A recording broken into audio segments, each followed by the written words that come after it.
Hi எல்லாருக்கும் வணக்கம் மக்களே. இன்றைக்கி நம்ம வந்திருக்க இடம் பார்த்திங்கன்னா ஒரு சூப்பரான லொக்கேஷனுங்க. கிட்டத்தட்ட நம்ம ஒரு 70-75 கிலோமீட்டர் ட்ராவல் பண்ணி இந்த இடத்துக்கு வந்திருக்கிறோம். ஸோ இது வந்து பார்த்திங்கன்னா நாங்கள் வேறு ஒரு ஸ்பாட்டுக்கு போயிட்டு ஃபிஷ்ஷிங்லாம் முடிச்சுட்டு அடுத்தது நாங்கள் வந்தது இந்த ஸ்பாட்டு தான்.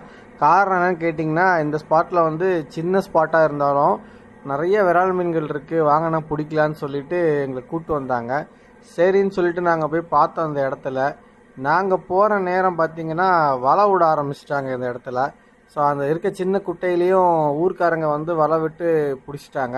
ஸோ நாங்கள் பிடிச்ச காட்சியை வந்து நாங்கள் அவங்கக்கிட்ட பர்மிஷன் கேட்டுட்டு அதை எடுத்துருக்குறோம்.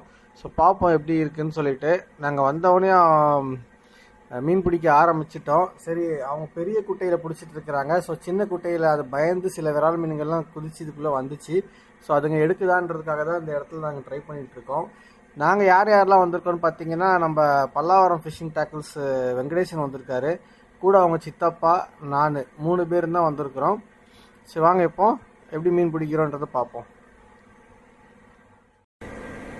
இப்போ பார்த்தீங்கன்னா நான் ட்ரை பண்ணிகிட்டு இருக்கிறேன். ஸோ சின்ன சின்ன விரால்கள் எல்லாம் அதில் குதிச்சு வந்துச்சு. ஸோ அதில் வந்து பார்த்திங்கன்னா ஒரு 1/4 கிலோ 1/2 கிலோ அந்த சைஸுங்கெல்லாம் வந்துச்சு. ஸோ அதை தான் ட்ரை பண்ணிகிட்டு இருக்கிறோம் நாங்கள். அவங்க இன்றைக்கி வலையை விட்டு எல்லாத்தையும் கலைச்சிட்டாங்க. இல்லைன்னா நல்ல மீன் எங்களுக்கு நிறைய சைஸ் கிடைக்க வேண்டியது. 1 கிலோ ரேஞ்சிலலாம் வந்து வலையில் பிடிச்சாங்க. அது எல்லாத்தையும் நம்ம வீடியோ கவர் பண்ணியிருக்கிறோம். ஸோ உங்களுக்கு நான் காட்டுறேன் என்னென்ன பிடிச்சாங்கன்னு சொல்லிட்டு. வெங்கடேசனுக்கு வந்து ஒரு சின்ன மீன் மாட்டுச்சு, 1/4 கிலோ இருக்கும். ஸோ அவரும் பிடிச்சிட்டு எடுத்து காமிச்சார். போகிற வழியில் எங்கேயாவது ரிலீஸ் பண்ணிடலான்னு சொன்னார். சரின்னு சொல்லிட்டு அந்த மீன்களை பிடிச்சி வச்சுருக்குறோம் நாங்கள். வாங்கப்பா அந்த மீன் பார்க்கலாம். நாங்கள் பிடிச்ச சின்ன சின்ன விரால் எல்லாமே இந்த பாக்ஸில் தான் சேவ் பண்ணி வச்சுருக்கிறோம், உயிரோடு வச்சுருக்கணும்னு சொல்லிட்டு. ஸோ இது வந்து பார்த்திங்கன்னா நம்ம வெங்கடேசன் அவர் தான் ரெடி பண்ணியிருக்காரு இந்த பாக்ஸை. ஸோ இப்போ அதுக்குள்ளே வந்து ஸ்டோர் பண்ணிட்டோம். நாங்களும் வந்து ட்ரை பண்ணி பார்த்தோம். எங்களுக்கு வந்து இந்த குட்டி குட்டி விராலெல்லாம் அங்கே தான் பிடிச்சோம். ஒரு 6-7 மீன் நாங்கள் பிடிச்சோம். ஸோ எனக்கு வந்து பார்த்திங்கன்னா மீன் அந்த இடத்துல அடிக்கலை. ஸோ வந்து இவங்க வெங்கடேசனுக்கும் அவங்க சித்தப்பாக்கும் தான் மீன் அடிச்சிச்சு.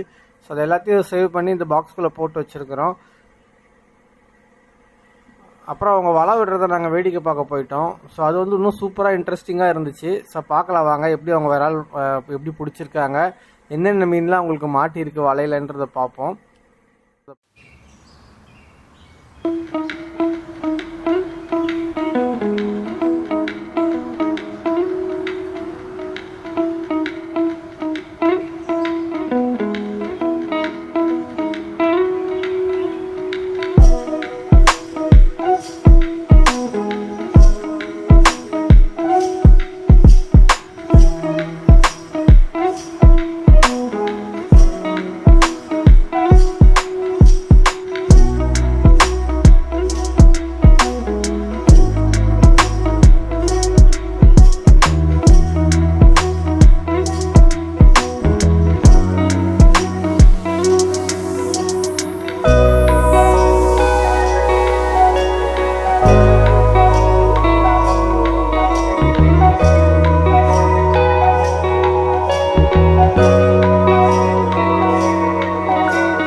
வலை விடுறவங்கள நோட் பண்ணிங்களா? அவருங்க என்ன பண்ணுறாங்கன்னு பார்த்தீங்கன்னா, அவர் தண்ணிக்குள்ளே முங்கி அந்த வலை சர்க்கிளில் அடியில் என்னென்ன மீன்கள்லாம் இருக்கோ அதை வந்து கையிலே பிடிக்க முயற்சி பண்ணிகிட்ருக்காரு. பார்த்தா தெரியும்.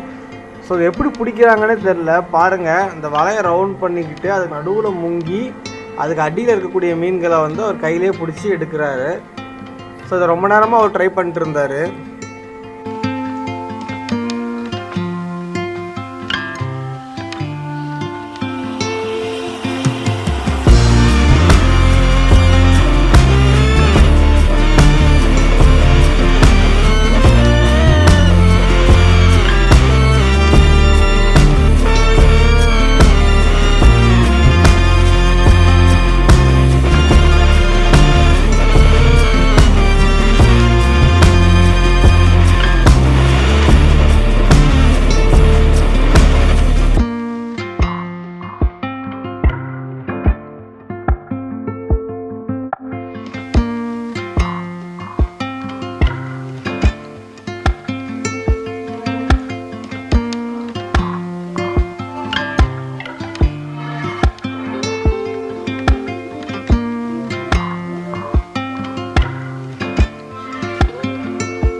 இப்படி தாங்க அவங்க எல்லா மீனையும் வந்து அவங்க பிடிச்சிட்டாங்க.